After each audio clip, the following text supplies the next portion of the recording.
বাবা হতে পারবে কিনা আমার মনে হয় না যে পারবে। তুমি তো ছিলে তার সঙ্গে, বাবা হতে পারবে না, আমার মনে হয় না পারবে। বাবা হওয়া সম্ভব, 100% সম্ভব। কি একটা অবস্থা, লিঙ্গ ছাড়া সিংহ তার দ্বিতীয় বউ তাকে সাইডা চইলা গেছে। কি আশ্চর্য কথা। দরকার পড়লে মা বাবাকে ছেড়ে দিব, কিন্তু সাকিবকে কখনো ছাড়বো না। আম্মু আমি ভুল করছি, আমাকে ক্ষমা করে দাও। হ্যাঁ মা, আমি তোমাকে ক্ষমা করে দিছি। ভাগ্য ভালো এই মেয়ে লিঙ্গ ছাড়া সিংহ মানে জুনিয়র সাকিবকে ডিভোর্স দিয়ে চলে গেছে, তা না হলে শসা এবং বেগুনের দাম অনেক বেড়ে যেত। কেন কেন বুঝেন না? লিঙ্গ ছাড়া সিংহ তার সাথে যদি এই মেয়ে থাকতো তাহলে তো সে বেগুন এবং শসা দিয়ে কাজ চালাইতো।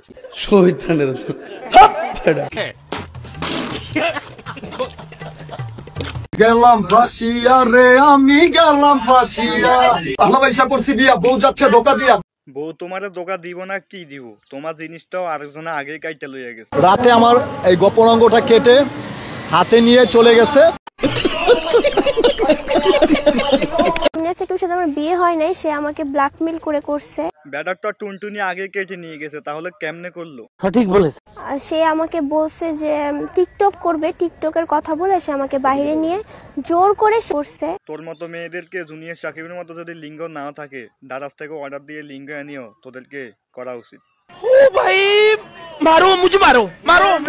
ও হচ্ছে আমাকে জোর করে গায়ে হাত দিত, আমি না দিতে চাইলেও জোর করে দিত। বেচারা টুনটুনি আগে কেটে নিয়ে গেছে, বেচারা হয়তো কিছু করতে পারে না, বেচারার তো হাত আছে, তাই বলে কি একটু হাতাইতেও পারবে না? জান, একজন কমেন্ট করছে এই মেয়েটা আসছে সাকিবের কাছে ভাইরাল হওয়ার জন্য, কি বলে সব? আফায় কথায় না কাজে বিশ্বাসী। আমি কথায় না কাজে বিশ্বাসী, আমি কাজের প্রমাণ করে দেখাই দিই। আফা তো আফার কাম করেই ফেলছে, মানে আফা বিয়ের নাটক কইরা ভাইরাল হয়ে গেছে, বাস আফা তো এখন কাম কইরা চইলা গেছে। এখন আমাদের গরিবের লিঙ্গ ছাড়া সিংহ হওয়ার কি হবে? টাইম নাই প্রিয়, যতই নাটক করো। টিকটক আইসা সিংহর মতো গর্জন দিলে হইব না, টুনটুনির কাজ মুখ দিয়ে হয় না। কথা কি ক্লিয়ার না ভেজাল আছে? মানে বুঝলাম তোমার টুনটুনি নাই, আগে কেটে নিয়ে গেছে, এখন দাঁড়াতে নকল টুনটুনির অভাব নাই, ওইখান থেকে একটা কিনে আইনা সুপারগুলো দিয়া কাজ চাটাও, তা না হলে যতই বউ আসে একটার পর একটা চলেই যাবে, কাজ হবে না। বাবা হতে পারবে কিনা আমার মনে হয় না যে পারবে। তুমি তো ছিলে তার সঙ্গে, বাবা হতে পারবে না, আমার মনে হয় না পারবে। আসলে এদের মতো মেয়েদেরকে জনি দাদাকে ভাড়া করে এনে কিছু করার দরকার।